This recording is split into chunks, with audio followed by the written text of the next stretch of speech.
Bonjour à tous. Tout Châtelleraudais est habitué à observer régulièrement des montgolfières dans le ciel de la ville. Et pourtant, il n'y a pas si longtemps, le vol en ballon était un événement extraordinaire. D'ailleurs, des démonstrations avaient lieu sur le boulevard Blossac à Châtellerault. Allez, je t'explique tout. Remontons le temps à une époque où les avions n'existaient pas encore et où seuls les audacieux aéronautes de la fin du 19e siècle osaient défier les lois de la gravité. Nous sommes exactement en 1872, quelques mois après la fin de la guerre contre la Prusse.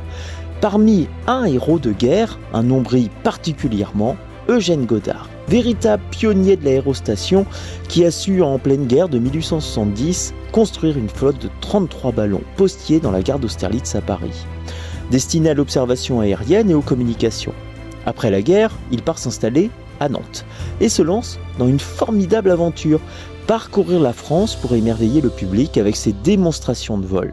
Il aura même parmi ses passagers illustres un certain Jules Verne, voilà qui inspire les rêves les plus fous. Le 9 juin 1872, la ville de Châtellerault accueille Eugène Godard pour une démonstration d'exception.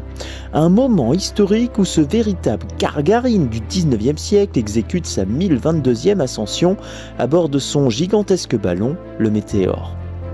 Il trône sur le boulevard Blossac, gonflé de ses quelques 600 000 litres de gaz d'éclairage et d'hydrogène fabriqués par l'usine de gaz de Châtellerault.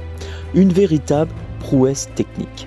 Les curieux peuvent, moyennant 2,50 francs, embarquer pour un voyage féerique au-dessus de leur ville, une somme qui représente alors près d'une semaine de labeur pour un ouvrier.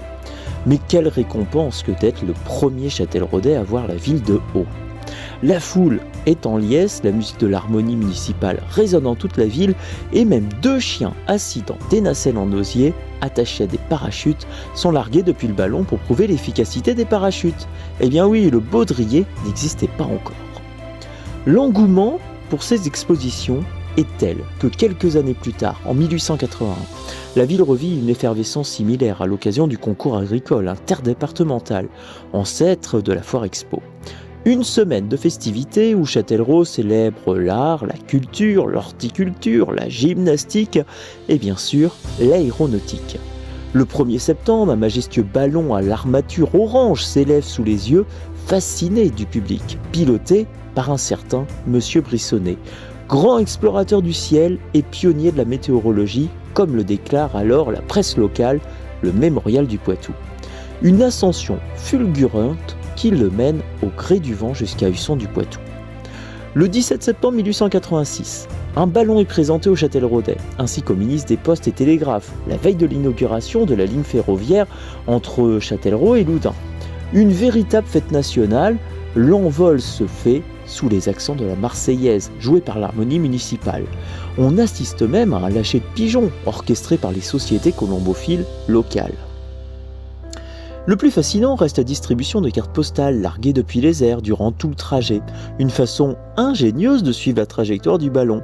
Les eurodécouvreurs étaient tout simplement invités à les retourner à la mairie avec des indications sur le lieu, l'heure, l'état du ciel et bien sûr la direction du vent. Et même 12 pigeons avaient été de la partie, seul moyen de communication avec Châtellerault pour donner des informations très importantes. Bien sûr, d'autres démonstrations suivront, 1890, 1892, notamment en présence du président Sadi Carnot, avec son ballon le Lazare Carnot qui prendra son envol à 17h, 1901, 1910, puis avec l'avènement des avions, l'ascension des ballons sera peu et peu éclipsée. Ah oui, bien sûr, n'oublions pas les fêtes de 2002, où la montgolfière et le départ de la Gordon Bennett sont un véritable héritier de cette période faste de la Belle Époque.